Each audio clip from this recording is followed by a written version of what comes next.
You ever feel like your brain has a secret script? You know, one that it just loves to follow, where things are pretty much guaranteed to go wrong? Well, it turns out there's a name for that script, and today we're going to pull back the curtain and see exactly what's running the show. And yeah, this is pretty much the heart of it all. We brace ourselves for impact, not because a crash is definite, but because just bracing feels like we're doing something. It's kind of like the mental version of flinching. The thinking is, if I just assume I'm going to fail, then hey, at least I won't be surprised when it happens. And there's actually a name for this whole thing. It's called pessimism bias. Basically, it's this little glitch in our thinking that makes risk and failure feel way more realistic than hope or success. It's the reason the worst case scenario often feels like the only scenario worth thinking about. Okay, so this isn't just some abstract idea, right? This bias is a real, uninvited guest in our day-to-day lives, constantly in the background, just rehearsing failure. Let's look at a few common ways it shows up. So, you've got a big presentation coming up, or maybe a party you're hosting, and at first you're just preparing, which is totally normal and smart. But then, somewhere along the line, that useful preparation starts to morph into this overwhelming dread. You're not just planning anymore. You're imagining every single little thing that could possibly go wrong, and you're playing it on a loop in your head. Or how about when an opportunity comes up? Could be a job interview, a new project, maybe even just asking someone out. That pessimism bias slides right in and whispers, yeah, that's probably not going to work out. We just assume the loss before we've even given it a shot, which of course usually means we don't take the shot at all. And this is a big one, especially when you have to make a choice. The second we're faced with uncertainty, our focus just narrows down to a pinpoint.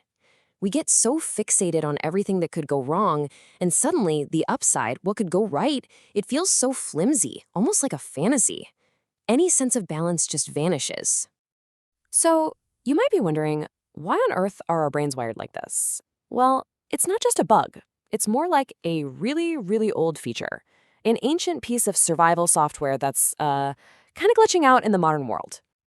Let's get into the evolutionary logic here. For our ancestors, missing a real threat, a false negative, like not seeing the tiger hiding in the grass, was deadly, game over. But seeing a threat that wasn't actually there, a false positive, like mistaking a rustling bush for a tiger, what's the damage? You just get a little spooked, right? So naturally, our brains evolved to make the much, much safer mistake. And that wiring is still with us. But here's the problem. The tigers we face today aren't hiding in the grass. They're in a boardroom, or on a stage, or sitting across from you on a first date. And when we apply that ancient life or death logic to these modern situations, well, the consequences are pretty serious. It cranks up our anxiety, it just kills our motivation, and it makes us dodge opportunities left and right.